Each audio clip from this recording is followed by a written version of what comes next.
സമൂഹത്തിലേക്ക് പച്ച ഷിയായിസമാണ് ഈ മുസ്ലിയാക്കന്മാർ ഈ അടുത്ത കാലത്ത് കുറച്ച് കൂടുതലായിട്ടും പ്രചരിപ്പിച്ചുകൊണ്ടിരിക്കുന്നത്. ഞാൻ നേരത്തെ പറഞ്ഞല്ലോ, അബ്ദുല്ലാഹിബിൻ സബ് എന്ന ജൂത ഏജന്റ്, ആ മജൂസികളുടെ ഏജന്റ്, അയാളാണ് ഇസ്ലാമിലേക്ക് ഒരുപാടെണ്ണം കൊണ്ടുവന്നത്. അങ്ങനെ കൊണ്ടുവന്ന ഒരുപാടെണ്ണത്തിന്റെ ശകലങ്ങൾ ഇവിടെ എപ്പോഴും ബാക്കിയുണ്ട്. ഒരു മുസ്ലിയാർക്ക് പോലും അത് മഅ്ദിനിൽ വെച്ച് തങ്ങന്മാർക്ക് മാത്രം നടത്തുന്ന ഒരു ക്ലാസ്സിൽ പറയേണ്ടി വന്നു. തങ്ങന്മാരുട്ടികളെ മാത്രം വിളിച്ചിട്ട് മഅ്ദിനിൽ വെച്ച് ഒരു ഫൈസി ഒരു ക്ലാസ് നടത്തുന്നുണ്ട്. ആ ക്ലാസ്സിൽ വെച്ച് ഈ കാര്യത്തെ സംബന്ധിച്ച് പച്ചയായി ഒരു മുസ്ലിയാർക്ക് തുറന്നു പറയേണ്ടി വന്നു. അതാ മുജാഹിദ് പ്രസ്ഥാനം ഈ സമൂഹത്തോട് എന്നും പറഞ്ഞത്. ജൂത ഏജന്റായ ഇബ്നു സബ എന്ന കള്ളൻ, യഹൂദികളുടെ ചാരൻ, അതുപോലെ തന്നെ മജൂസികളുടെ ഏജന്റ്, അവരാണ് ഈ സമൂഹത്തിലേക്ക് പലതും കൊണ്ടുവന്നത്. മുഹറം 1 മുതൽ 10 വരെ നഹ്സാണ്, കല്യാണം പറ്റൂല, വീട് കൂടാൻ പറ്റൂല, വാഹനമിറക്കാൻ പറ്റൂല എന്നുള്ള വിശ്വാസം ഈ സമൂഹത്തിലേക്ക് നമ്മുടെ സുന്നികളാന്ന് പറയുന്ന ആൾക്കാർ പോലും അത് വെച്ച് പുലർത്തുന്നത് തനിച്ച ഇബ്നു സബയിന്റെ ജൂത ആശയം ഇങ്ങോട്ട് കൊണ്ടുവന്നതാണ്, ഷിയാക്കളുടെ ആശയം ഇങ്ങോട്ട് ഇറക്കുമതി ചെയ്തതാണ് എന്ന് അയാൾ പോലും മഅ്ദിനിലെ ഖലീൽ ബുഖാരി എന്ന് പറയുന്ന ബഹുമാനപ്പെട്ടവരെ മുന്നിലിരുത്തിക്കൊണ്ട് പറയുന്നുണ്ട്. ആ ഭാഗം നിങ്ങളൊന്ന് കേട്ടോളൂ, അതൊന്ന് മനസ്സിലാക്കുന്നത് നല്ലതാണ്. അതേ സമയത്ത് ഈ ചതിയന്മാരുടെ ചരിത്രം പറഞ്ഞാൽ ജൂതന്മാരും മജൂസികളും കൂടി ഗൂഢാലോചന നടത്തി അബ്ദുല്ലാഹി ഇബ്നു സബ എന്ന് പറയുന്ന കള്ളനെ, അങ്ങനെ തന്നെ പറയട്ടെ ഞാൻ, അബ്ദുല്ലാഹി ഇബ്നു സബ എന്ന പേരിൽ അറിയപ്പെടുന്ന ലോക ജൂത ഏജന്റും അതോടുകൂടി മജൂസികളുടെ കൂലിപ്പട്ടാളവുമായ അവൻ ഇസ്ലാമായി അഭിനയിച്ച് അയാളുടെ ജീവിതകാലത്ത് 12 ഗ്രൂപ്പ് ഷിയായിസം ഉണ്ടാക്കി. 12 ഗ്രൂപ്പ് ഒറ്റൊരു മനുഷ്യന്റെ ജീവിതകാലത്ത് 10,000-കണക്കിന് ആളുകളെ അതിലേക്ക് ആകർഷിച്ച് ഈ മജൂസികളുടെയും ജൂതന്മാരുടെയും ആചാരങ്ങളുടെ തിരുശേഷിപ്പ് ഈ ഷിയാക്കളുടെ ആചാരങ്ങളിലെല്ലാം കാണാൻ കഴിയും. ഏതുവരെ എന്ന് വെച്ചാൽ മുഹറം 1 മുതൽ 10 വരെ നഹ്സാൻ എന്ന് പറയുന്നവരെ ജൂതന്മാരുടെ കള്ളക്കടത്ത് ഇസ്ലാമിലേക്ക് ഷിയാക്കളിലൂടെ കടന്നു വന്നതാണ്. അത് വിശദമായി പറയേണ്ട സമയം എന്നാ പറഞ്ഞ ഇപ്പം ഇതിൻ്റെ സമയം അതാണ്. അത് അടിസ്ഥാനപരമായി വിശദമായി ചരിത്രം പഠിച്ച് ഈ ഭാഗത്തൊക്കെ ഇത് നടക്കുന്നത് സുന്നികളുടെ ഇടയിലുണ്ട് ആ ധാരണ. ഇത് എവിടുന്ന് വന്നാന്ന് വെച്ചാൽ ഇവിടെ കൊണ്ടോട്ടി തങ്ങന്മാർ എന്ന പേരും പറഞ്ഞിട്ട് തങ്ങന്മാരൊന്നുമല്ല, കൊണ്ടോട്ടി കുറച്ച് ആൾക്കാർ വന്നിരുന്നു. മുഹമ്മദ് ഷാഹ്, അത്യാവശ്യ ഷാഹ്, മറ്റേ ഷാഹ് എന്ന് പറഞ്ഞിട്ട് എല്ലാത്തിനും തൽക്കാലം ഷാഹായിരുന്നു. ഇത് തരീഖത്തിൻ്റെ പേരും പറഞ്ഞുകൊണ്ട് ഷിയ പ്രസ്ഥാനം മലബാറിൻ്റെ മണ്ണിൽ മുളപ്പിക്കാൻ വേണ്ടി ബ്രിട്ടീഷുകാരുടെ കൂലിപ്പട്ടാളമായി വന്ന കൊണ്ടോട്ടിക്കാർ ഇവിടെ അത്ഭുതങ്ങൾ എന്ന് പറയുന്ന ചില മെസ്മരീസങ്ങളിലൂടെയൊക്കെ കാണിച്ചു കൊടുത്ത് അവർ തങ്ങന്മാരാണ്, ശൈഖന്മാരാണെന്നൊക്കെ കാണിച്ച് അന്ന് ജീവിച്ചിരിക്കുന്ന തലയെടുപ്പുള്ള മഖ്ദൂമി തങ്ങന്മാർ, മഖ്ദൂമി ഉലമാക്കൾ അവരുടെ തനിനിറം തുറന്നു കാട്ടി ജനങ്ങൾക്കിടയിൽ പരസ്യപ്പെടുത്തുകയും പരിശുദ്ധമായ സമസ്ത കേരള ജമിയത്തുൽ ഉലമയുടെ കേന്ദ്ര കമ്മിറ്റിയുടെ നേതൃത്വത്തിൽ കൊണ്ടോട്ടിപ്പാടത്ത് 40 ദിവസം തുടർച്ചയായിട്ട് അവർക്കെതിരെ വാദം പറഞ്ഞിട്ടുണ്ട്. ഇതൊക്കെ പഠിച്ച ചരിത്രപ്പൊക്കെ ചെറുപ്പക്കാർ കുട്ടിക്കൊന്നും അറിയില്ല. അങ്ങനെ അത് കെട്ടടക്കി പോയതാണ്. എങ്കിലും അതിൻ്റെ ഇടയ്ക്ക് പ്രചരിച്ചപ്പെട്ടതാണ് 1 മുതൽ 10 വരെ നഹ്സാണ്. മൂസാ നബി അലൈഹി ഇസ്ലാമിൻ്റെ കാലത്ത് കുരുത്തക്കേട് പറഞ്ഞതിൻ്റെ പേരിൽ 40 കൊല്ലം തീഹ് മരുഭൂമിയിൽ നട്ടം കറങ്ങേണ്ടി വന്നു ജൂതന്മാർ. ഈ നട്ടം കറങ്ങിയതിൻ്റെ അനുസ്മരണം എന്ന നിലയ്ക്ക് ഇന്നും മുഹറം 10 ദിവസം ഷിയാക്കൾ നഹ്സായി ആചരിക്കുന്നു. വീട്ടിൽ താമസിക്കില്ല, കൊട്ടാരത്തിൽ താമസിക്കില്ല, പുറത്തുപോയി മൈതാനികളിൽ തമ്പ് കെട്ടി കഷ്ടപ്പെട്ട് ബുദ്ധിമുട്ടി താമസിക്കുകയും അവിടെ വരുന്നവർക്കൊക്കെ വെള്ളവും മറ്റു വസ്തുക്കളും ദാനം ചെയ്യുകയും ചെയ്യുന്നൊരു സ്വഭാവം ഉണ്ടായിരുന്നു. 10ൻ്റെ അന്ന് വലിയൊരു ആഘോഷത്തോടു കൂടി ഉത്സവം നടത്തി വീട്ടിലേക്ക് തിരിച്ചു വരും. ആ സമയത്ത് കല്യാണം കഴിക്കൂല, അതുപോലെ തന്നെ വീട് കൂടൂല, വീട് തുടങ്ങൂല, കച്ചവടം തുടങ്ങൂല, അങ്ങനെയുള്ളൊന്നും ചെയ്യൂല. അത് ജൂതന്മാരുടെ ആചാരമാണ്. ആ ആചാരം അബ്ദുല്ലാഹി ഇബ്നു സബയിലൂടെ ഉള്ളിൽ കയറ്റിയതാണ്. കണ്ടില്ലേ, ജൂതന്മാരുടെ കള്ളക്കടത്ത് ഷിയാക്കളിലൂടെ ഇസ്ലാമിലേക്ക് കടന്നു വന്നതാണ്. ഏതാ ഇസ്ലാം? ഞങ്ങൾ വിശ്വസിക്കുന്ന ഇസ്ലാമിൽ അങ്ങനെ അല്ല എന്ന് ഉറപ്പാ. അപ്പൊ നിങ്ങൾ വിശ്വസിക്കുന്ന ആ സമസ്ത ഇസ്ലാമിലാണെന്ന് ഉറപ്പാണല്ലോ. എങ്കിൽ നിങ്ങൾ ഒരു കാര്യം മനസ്സിലാക്കണം, ഇത് അബ്ദുല്ലാഹി ഇബ്നു സബ കൊണ്ടുവന്ന ഏജന്റ് കൊണ്ടുവന്ന ആശയം ഉണ്ടല്ലോ, ഇത് നിങ്ങൾ വെറും ഷിയാക്കളെ പേരിലും ജൂതന്മാരുടെ പേരിലും പറയേണ്ട. നിങ്ങളെ കൂട്ടത്തില് ഇന്നും നിങ്ങളുടെ 2 വേദികളും ഒരുപോലെ പങ്കിടുന്ന സി ഹംസ എന്ന് പറയുന്ന ഏജന്റ് ഇതൊക്കെ ഉഷാറായിട്ട് അവതരിപ്പിക്കുന്നുണ്ട്. 2 കൂട്ടം സമസ്തക്കാർ എല്ലാവരും ആദരിക്കുന്നില്ലേ? അതിൽ APEK എന്ന കക്ഷിഭേദമൊന്നുമില്ലല്ലോ. അയാൾ എല്ലാവർക്കും സ്വീകാര്യനാണല്ലോ. അയാളല്ലേ മുആവിയ റളിയല്ലാഹു അൻഹുവിനെ ചീത്ത പറഞ്ഞുകൊണ്ട് കിതാബ് എഴുതിയത്, മഹാന്മാരായ സ്വഹാബത്തിനെ ചീത്ത പറഞ്ഞുകൊണ്ട് പുസ്തകം എഴുതിയത്. എത്രയെത്ര അബദ്ധങ്ങളാണ് അയാൾ പറഞ്ഞത്. ഇതേ വിശ്വാസം അയാളുടെ പ്രസംഗത്തിൽ അയാൾ പ്രസംഗിച്ചപ്പോ നിങ്ങൾ തിരുത്തിയിട്ടില്ലല്ലോ. നിങ്ങളുടെ തന്നെ പത്രത്തിൽ സത്യധാര എന്ന് പറയുന്ന മാസികക്ക് അഭിമുഖം അനുവദിച്ച നേരത്ത് ഫൈസിമാരെ, അമ്പലക്കടവൊക്കെ ഉണ്ടാവുമല്ലോ, നിങ്ങളടക്കമുള്ള ഈ അപ്പുറത്തുള്ള ഹുദവികളും ഈ തൊട്ടപ്പുറത്തുള്ള ഈ ചെമ്മാടുള്ള അവിടെയുള്ള ആളുകൾക്കൊക്കെ അറിയില്ലേ അയാൾ എന്താ അവിടെ സമൂഹത്തോട് പറഞ്ഞത് എന്ന്. അയാൾ പറയാണ്, ആ 1 മുതൽ 10 വരെയുള്ള അത് ഷിയായിസ് ആണെങ്കിൽ അതെനിക്കിപ്പോഴും ഉണ്ട്, അതിപ്പോഴും ഉണ്ട്. അയാൾക്കത് മാത്രല്ല പലതും ഉണ്ട്. അപ്പൊ അയാൾ അത് പറയുന്നതെന്ന് കേട്ടോളൂ. ഈ സംഭവം നടന്ന ആ ദിവസങ്ങൾ വരുന്ന സമയത്ത് അതിനനുസ്മരിച്ചുകൊണ്ട് നമുക്ക് കരയാൻ തോന്നുന്നത് നിങ്ങളൊന്ന് ആലോചിക്കുകയാണ്. എന്ത് ഈമാനൊക്കെ നമ്മൾ എടുക്കുന്നത്, നമുക്ക് ഇഷ്ടപ്പെട്ടോ. പിന്നെ അപ്പൊ ഇമാം ഹുസൈൻ രക്തസാക്ഷിത്വം മരിച്ച ഈ 10 ദിവസങ്ങളുടെ സന്തോഷമുള്ള കാര്യങ്ങളൊന്നും ചെയ്യണ്ട. സന്തോഷമുള്ള കാര്യം എന്താ? ഇബാദത്ത് എടുക്കണ്ടെന്നല്ല, നല്ല കാര്യം ചെയ്യേണ്ടെന്നല്ല പറഞ്ഞത്. ഇബാദത്ത് നല്ല എടുക്കണം. പക്ഷെ സന്തോഷമുള്ള കാര്യം ചെയ്യേണ്ടതാണ്. കല്യാണം വേണ്ട, അതേപോലത്തെ കാര്യങ്ങളൊക്കെ തൽക്കാലം 10 ദിവസം ചെയ്യണ്ട. എന്താ ഇതിന് കാരണം? നമ്മളെ വാപ്പ മരിച്ച ദിവസം കല്യാണം നടത്തിയിരിക്കാൻ എന്താ ശരിയാവൂലേ? വാപ്പ മരിച്ച ദിവസം നിക്കാഹ് എടുത്ത വാപ്പയ്ക്ക് മരിച്ചിട്ടുണ്ടെങ്കിൽ നിക്കാഹ് നടത്താം. വാപ്പ ഏതായാലും മരിച്ചു പോയില്ലേ, നമുക്ക് നിക്കാഹ് നടത്താൻ എനിക്ക് മറ്റന്നാൾ നാട്ടിലെ ഒഴിവില്ല, അത് നടത്തിക്കൊണ്ട് ചെക്കനാണെങ്കിൽ പോകാൻ കഴിക്കണം. വാപ്പ മരിച്ച ദിവസം ഇങ്ങോട്ടേക്ക് ശരിയാവൂലേ? ചെയ്താൽ ശരിയാവൂലേ? അതല്ല, വാപ്പാനോട് ഇഷ്ടം താല്പര്യമുള്ള ഒരാൾക്ക് ചെയ്യാൻ പറ്റൂല, കഴിയില്ല എന്നുള്ളതിലെ പ്രശ്നം. സന്തോഷമുള്ള കാര്യമൊന്നും 1 മുതൽ 10 വരെയുള്ള ദിവസങ്ങളിൽ ചെയ്യരുത്. എന്താ കാരണം? ഇമാം ഹുസൈൻ രക്തസാക്ഷിത്വം വരിച്ച ഈ 10 ദിവസങ്ങളിൽ കല്യാണം വേണ്ട, അതുപോലത്തെ കാര്യങ്ങളൊന്നും തൽക്കാലം നിർത്തിവെക്കാൻ എന്താ മുപ്പര് പറയണറിയോ? വാപ്പ മരിച്ച ദിവസം ആരെങ്കിലും നിക്കാഹ് നടത്തുവോ? നിക്കാഹ് ശരിയാവാഞ്ഞിട്ടല്ലോ, ബാപ്പനോട് സ്നേഹവും ഇഷ്ടമുള്ളവർക്ക് ചെയ്യാൻ തോന്നുവോ? ഇതേപോലെയാ പറയുന്നത്. 1 മുതൽ 10 വരെയുള്ള ദിവസങ്ങളിൽ കല്യാണം നടത്തലും മറ്റു കാര്യങ്ങളൊക്കെ മാത്രല്ല, അദ്ദേഹം പിന്നെയും വേറെയും ചില കാര്യങ്ങൾ പറയുന്നുണ്ട്. ആയിഷമ്മ ബീവി അടക്കമുള്ള നബി സല്ലല്ലാഹു അലൈഹി വസല്ലമിന്റെ ഭാര്യമാര് അഹ്ലു ബൈത്തിൽ പെടൂല പോലും. അഹ്ലു ബൈത്ത് ആരാധന ചോദ്യത്തിന് ഈ ഹദീസിൽ നിന്ന് മുസ്ലിമിൽ നിവേദനം ചെയ്യപ്പെട്ട ഈ ഹദീസിൽ നമുക്ക് മനസ്സിലാക്കാൻ സാധിക്കുന്നത് എന്താ വെച്ചാൽ റസൂലുള്ളാഹി സ്വല്ലല്ലാഹു അലൈഹി വസല്ലമയുടെ അഹ്ലു ബൈത്ത് പറഞ്ഞാൽ അത് റസൂലുള്ളാഹിയുടെ ഭാര്യമാരെ പെടൂല. ഭാര്യമാരെ പെടൂല എന്ന് പറഞ്ഞാൽ അത് ഭാര്യമാരുടെ സ്ഥാനമില്ല എന്നുള്ളതുകൊണ്ടല്ല. ഷിയാക്കളെ വിശ്വാസമാണത്. അഹ്ലുബൈത്തിൽ അവർ പെടൂല എന്നുള്ളത് ഷിയാക്കളുടെ വിശ്വാസമാണ്. നബി സല്ലല്ലാഹു അലൈഹി വസല്ലമിന്റെ ഭാര്യമാര് അഹ്ലുബൈത്തിൽ പെടൂല പോലും. നിങ്ങൾ ആലോചിച്ചു നോക്കണം. തീർന്നില്ല സുഹൃത്തുക്കളെ, തീർന്നില്ല. ബഹാഉദ്ദീൻ നദ്വി എന്ന് പറയുന്ന ബഹുമാന്യനായ ആ ചെമ്മാട് ദാറുൽ ഹുദയുടെ സാരഥിയായ ആ ബഹാഉദ്ദീൻ നദ്വി, അദ്ദേഹത്തിന് എവിടേക്ക് ക്ഷണം കിട്ടിയെന്നാണ് അപ്പുറത്തുള്ള ആളുകൾ പറയുന്നത്. നമ്മളൊന്ന് കേൾക്കണം. ഞങ്ങൾ പറയേണ്ട. അപ്പുറത്തുള്ളൊരു മുസ്ലിയാര് പറയാണ്, ഇവർക്കിടയിൽ ഷിയായിസ് ഉണ്ട്, ഇവരെ ഇറാനിൽക്കൊക്കെ വിളിച്ചുകൊണ്ട് പോകുന്നുണ്ട്. അങ്ങനെ വിളിച്ചുകൊണ്ട് പോയിട്ട് അവിടെയുള്ള ഇറാനിലെ ഷിയാ സമ്മേളനത്തിൽ പങ്കെടുക്കാൻ ഞങ്ങൾ ആരെയും ഏൽപ്പിച്ചിട്ടില്ലട്ടോ, അത് ഇവര് ചെയ്തത് ശരിയല്ല എന്ന് പറഞ്ഞിട്ട് ഈ നദ്വി ഇറാനിലെ ഷിയാ സമ്മേളനത്തിൽ പോയി പങ്കെടുത്ത് പ്രസംഗിച്ചതിനെ വേറൊരു മുസ്ലിയാർ ചോദ്യം ചെയ്യുന്നുണ്ട്. കേട്ടോളൂ. ഞങ്ങളെ കൂട്ടത്തിൽ ആരെങ്കിലും ശൂന്യല്ലാത്തവരുടെ പരിപാടി പോയി പങ്കെടുത്തതിന് തെളിവ് തന്നാൽ കൊടി ഞങ്ങൾ നിരത്ത് വെച്ചോളാന്നാ പറഞ്ഞത്. അപ്പോ അൽഹംദുലില്ലാഹ് ഒരു ചന്ദ്രി കൈ കിട്ടി. ഞാനിപ്പോ ദുബൈയിൽ നിന്ന് വരികയാണ്, പുറത്തു പോയിട്ടില്ല, വരുന്ന വരുത്താൻ. അപ്പൊ ഇപ്പൊ വന്നപ്പോ കോഴിക്കോട്ട് നിന്ന് കിട്ടിയാണ് 2013 ഒക്ടോബർ 24 വ്യാഴാഴ്ചത്തെ ചന്ദ്രിക.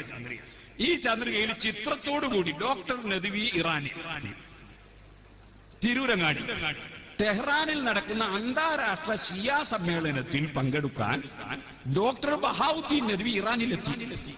ഷിയ ആഘോഷമായ ഈദുൽ ഗദീറിനോടനുബന്ധിച്ച് നടത്തപ്പെടുന്ന സമ്മേളനത്തിൽ സംബന്ധിക്കാനാണ് നദ്വി ഇറാനിലെത്തിയത്.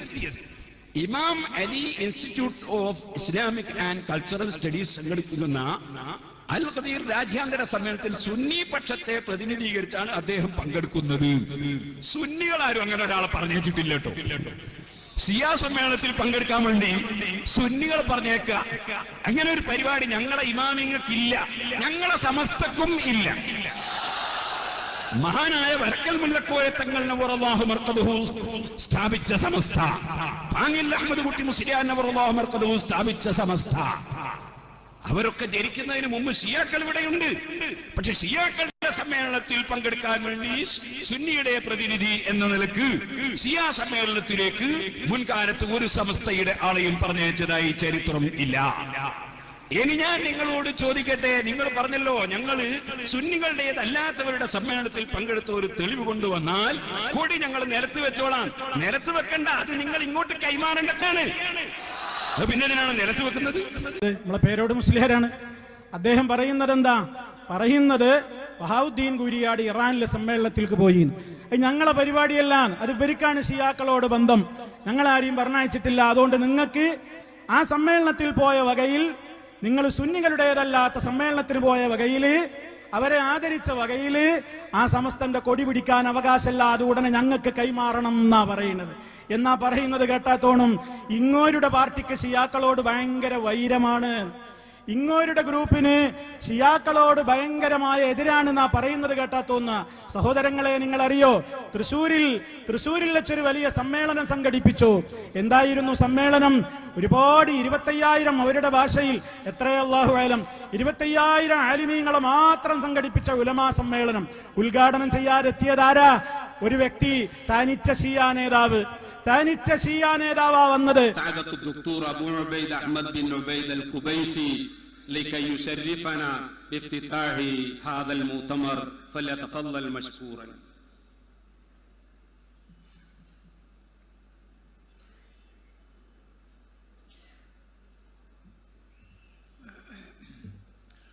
السلام عليكم ورحمة الله وبركاته. قبل أن أبدأ ഉദ്ഘാടനം ചെയ്യാൻ ആ ഷിയാ നേതാവിനെ വാനോളം പുകഴ്ത്തുന്നുണ്ട് അവരുടെ സ്റ്റേജിൽ വെച്ച്. അങ്ങനത്തെ വ്യക്തി, ഇങ്ങനത്തെ വ്യക്തി, എന്താ ആദരവ് പറയണം നിങ്ങൾ. അയാൾ ബിദ്അത്തിന്റെ കക്ഷിയാണോ സുന്നത്ത് ജമാഅത്താണോ എന്ന്. ആ നേതാവാണ് ഉലമാക്കളുടെ സമ്മേളനം ഉദ്ഘാടനം ചെയ്യാൻ വേണ്ടി AP ഭാഗം കൊണ്ടുവന്നത്. നമ്മൾ ആലോചിച്ചു നോക്കണം, എന്താണ് അയാളുടെ പല വാദങ്ങളുണ്ട്. മുആവിയ റളിയല്ലാഹു അൻഹുവിനെ അയാളും മോശക്കാരനായിട്ടാണ് ചിത്രീകരിക്കുന്നത്. സഹാബിയായ മുആവിയ റളിയല്ലാഹു അൻഹുവിനെ അല്ലാഹു റളിയല്ലാഹു അൻഹും എന്ന സർട്ടിഫിക്കറ്റ് കൊടുത്ത സഹാബാക്കളിൽപ്പെട്ട മുആവിയ റളിയല്ലാഹു അൻഹുവിനെ ആ വ്യക്തി അധിക്ഷേപിച്ചിട്ടുണ്ട്. الخوارج واحد بصراحة، الواحد هذا معاوية الذي وقف ضد علي في حقه وأمر بلعن علي على المنبر حوالي 120 سنة، وبإجماع المسلمين أن الذي يسب على البيت كافر. തീർന്നില്ല. നബി സല്ലല്ലാഹു അലൈഹി വസല്ലമിന്റെ ശേഷം രണ്ടാമതായി എണ്ണേണ്ടത് അബൂബക്കർ റളിയല്ലാഹു അൻഹുവിനെ അല്ല, ഉമർ ഖത്താബിനെ അല്ല, ഉസ്മാൻ ഇബ്നു അഫ്ഫാനിനെ അല്ല റളിയല്ലാഹു അൻഹും, മറിച്ച് രണ്ടാമത്തെ വ്യക്തിത്വം അലി ആരാണെന്നാണ് പറയുന്നത്. ليس هناك أي مقارنة ولا 1 بالمليون بين هذا المعاوية وبين سيدنا علي كرم الله وجهه. سيدنا علي الشخص الثاني بعد محمد صلى الله عليه وسلم. تقول اللهم صل على محمد وآل محمد صلى الله عليه وسلم. ثم احنا بعد ذلك أبو بكر وعمر وعثمان بعد ذلك. അതാണല്ലോ ഷിയാക്കളുടെ വിശ്വാസം, അതാണ് അയാളും സമർത്ഥിച്ചിട്ടുള്ളത്. അങ്ങനത്തെ വലിയ ഷിയാ നേതാവിനെ കൊണ്ടുവന്ന് ഉലമാ സമ്മേളനം ഉദ്ഘാടനം ചെയ്യിപ്പിക്കുകയാണ് അപ്പുറത്ത്. ഇതുകൊണ്ടാണ് ഞങ്ങൾ സ്നേഹത്തോടെ നിങ്ങളോട് പറയുന്നത്, നിങ്ങൾ രണ്ടു കൂട്ടരും ഇപ്പോൾ അകപ്പെട്ടിട്ടുള്ളത് ഈ ഷിയാക്കളുടെ പ്രചരണ കോലാഹലങ്ങളുടെ നടുത്തളത്തിലാണ്. നിങ്ങളെ വല്ലാതെ അവരൊക്കെ ആകർഷിച്ചു പലയിടത്തേക്കും കൊണ്ടുപോകുന്നുണ്ട്. ഇറാനിലേക്ക് ഇടക്കിടക്ക് പോകുന്നുണ്ട്. തീജാനി തരീക്കത്തിന്റെ മെമ്പർമാർ പെരുകുന്നുണ്ട്.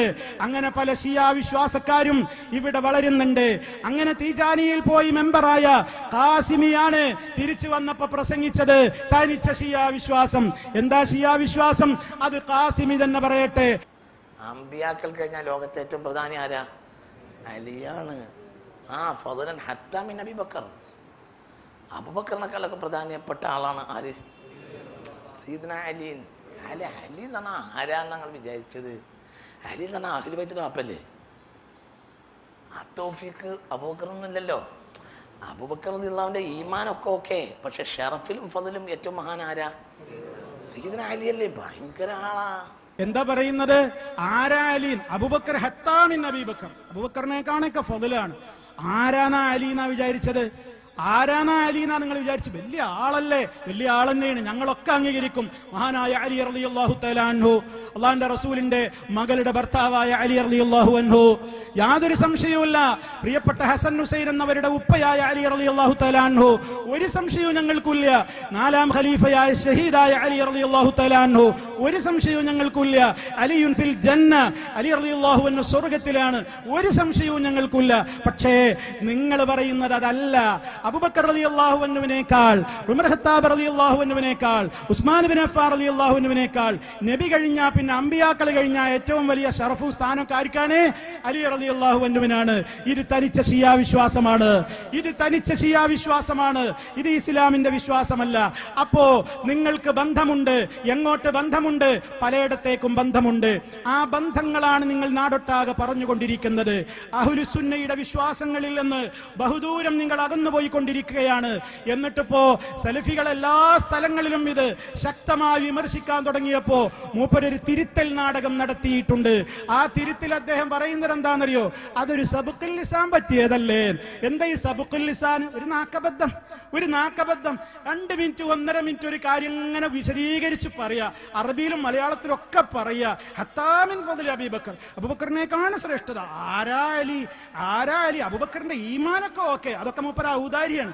അബൂബക്കറിന്റെ ഈമാനൊക്കെ ഓക്കെ എന്ന് മൂപ്പര ഔദാര്യത്തിൽ പറയുന്നുണ്ട്. എന്താണ് കാസിമി, ഒന്ന് പടച്ചോനെ പേടിച്ച് സംസാരിക്കണ്ടേ? നിങ്ങളൊരു ഖുർആൻ പ്രഭാഷകനാന്നൊക്കെ അല്ലേ പറയാറുള്ളത്, ഖുർആനുമായിട്ട് നിങ്ങൾക്ക് ബന്ധമില്ലെങ്കിലും. അപ്പൊ അങ്ങനെയൊക്കെ അല്ലേ നിങ്ങൾ സമൂഹത്തോട് പറയാറുള്ളത്? ഒരാദരവൊക്കെ വേണ്ടേ?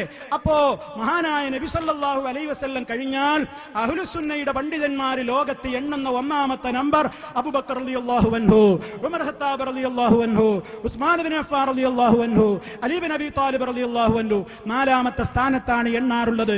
ഇതാണ് അഹ്ലുസുന്നയുടെ വിശ്വാസം. അതല്ലാനാ നിങ്ങൾ പറയുന്നത്. നിങ്ങൾ നമ്പർ 1 എണ്ണം തെറ്റിച്ച് നബി കഴിഞ്ഞാൽ പിന്നെ അലി ആരാണ്? പിന്നെ പറയുന്നത് ഒരു നാക്കബദ്ധാണ്, ഞാൻ അത് തിരുത്തിയിരിക്കുന്നു. എന്ത് നാക്കബദ്ധം? ഒരു സ്പെല്ലിംഗ് മിസ്റ്റേക്കാ, ഒരു അക്ഷരപ്പിശക് സംഭവിച്ചതാ. വിശദീകരിച്ച് പറഞ്ഞിട്ട് ഇപ്പൊ കുടുങ്ങുന്നായപ്പോ. അല്ലെങ്കിലും ഷിയായിസത്തിന് വേറൊരു പരിപാടി ഉണ്ട്. തൽക്കാലം കുഴപ്പമുണ്ടാകുന്ന കന്നാല് ആശയത്തിന്റെ തല ഉള്ളിലേക്ക് വലിക്കണം എന്നാണ് ഷിയായിസം. അത് നിങ്ങൾ പഠിച്ചു വെച്ചോളി. ആശയത്തിന്റെ പുറത്തുകിട്ട തല പ്രശ്നം ഉണ്ടാകുന്ന കണ്ട ഉള്ളിലേക്ക് വലിക്കണം എന്നുള്ളത് ഷിയാക്കളുടെ അഖീദയിൽപ്പെട്ട ഒരു അഖീദയാണ്. തൽക്കാലം നമ്മൾ മൂടി വെക്കുക. ആ പണിയാ ചെയ്തത്. പക്ഷെ നിങ്ങൾ എത്ര മൂടി വെച്ചിട്ട് എന്താണ്? ഉള്ളിലുള്ളത് പുറത്തേക്ക് വരാതിരിക്കുവോ? പുറത്തേക്ക് വരാതിരിക്കൂല. അങ്ങനെയുള്ള ഷിയായിസം ഈ സമൂഹത്തില് ഇത് നേരത്തെ പറഞ്ഞില്ലേ, നമ്മളെ ഖലീൽ ബുഖാരിയെ ഇരുത്തിക്കൊണ്ടും സമസ്തയുടെ ആളുകളെ ഇരുത്തിക്കൊണ്ടൊക്കെ അല്ലേ മറ്റേ ആള് ആ ഫൈസി പ്രസംഗിച്ചത് 1 മുതൽ 10 വരെ. അതുപോലെ തന്നെ നഹസ്, ആ ജൂദായിസത്തിന്റെ പ്രവർത്തനാണ്. മർക്കസിന്റെ കലണ്ടർ ഒന്ന് എടുത്തു നോക്ക്. മർക്കസിന്റെ കലണ്ടർ എടുത്തു നോക്ക്, മഅദിനിന്റെ കലണ്ടർ എടുത്തു നോക്ക്. മുഹറത്തിലെ എത്ര ദിവസമാണ് നഹസ്, സഫറിൽ എത്ര ദിവസമാണ് നഹസ്, റമദാനിൽ എത്ര ദിവസമാണ് നഹസ്, ദുൽഹജ്ജ് 10 പോലും നഹസില്ലേ പലയിടങ്ങളിലും. ആലോചിച്ചു നോക്ക്. ഇതൊക്കെ തനിച്ച ജൂതന്റെ വിശ്വാസമാണ്. അത് ഇബ്നു സബ കടത്തിക്കൂട്ടിയ വിശ്വാസമാണ്. ആ ഇബ്നു സബയിലൂടെ ഷിയാക്കളിലേക്ക് വന്നു, ഷിയാക്കളിൽ നിന്ന് സമസ്തക്കാരിലേക്ക് വന്നു. അതും പേറിക്കൊണ്ട് നടക്കണ്ട. പരലോക ബോധമുണ്ടോ? ഈ ദിവസത്തെ ചീത്ത പറയുന്ന പരിപാടി നിർത്തിവെച്ചോളൂ. ഇന്ന ദിവസം തീരെ മോശമാണ്, ആ ദിവസം ചതിയുടെ ദിവസമാണ്, ആ ദിവസം മോശപ്പെട്ട ദിവസമാണ്, ബുധനാഴ്ച തീരെ പറ്റൂല, എല്ലാ മാസത്തിന്റെ ഒടുക്കത്തെ ബുധനാഴ്ച വളരെ മോശമാണോ എന്നിങ്ങനെ പറയല്ലേ. ദിവസങ്ങളെ ചീത്ത പറയരുത്, ദിവസങ്ങളെ മോശപ്പെടുത്തരുത്. എല്ലാ ദിവസങ്ങളുടെയും സൃഷ്ടാവ് അള്ളാഹുവാണ്. അവന്റെ സൃഷ്ടിയായ ഒരു ദിവസത്തെ മോശപ്പെടുത്തൽ അള്ളാഹുവിലേക്കാണ് എത്തിച്ചേരുക.